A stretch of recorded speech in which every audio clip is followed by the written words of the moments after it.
Álífábẹ́ẹ̀tì Yorùbá alphabet.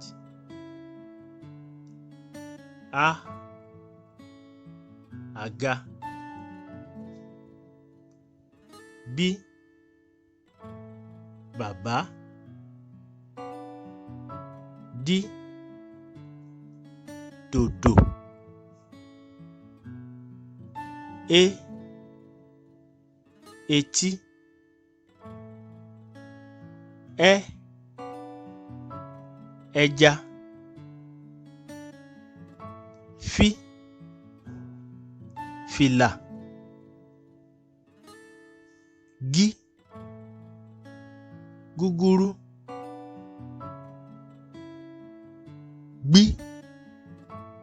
Gbohùngbohùn. H. Halẹ̀. I. Ife. J. Jagunjagun. K. Kọ́kọ́rọ́. L. Labalábá. M. Mángòrò. N. Nọ́ọ̀sì.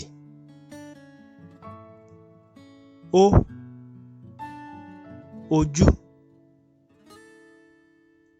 Ọ. Ọmọ.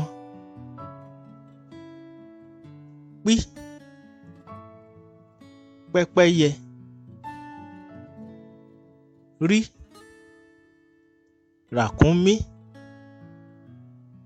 S. Sìgá. Ṣ.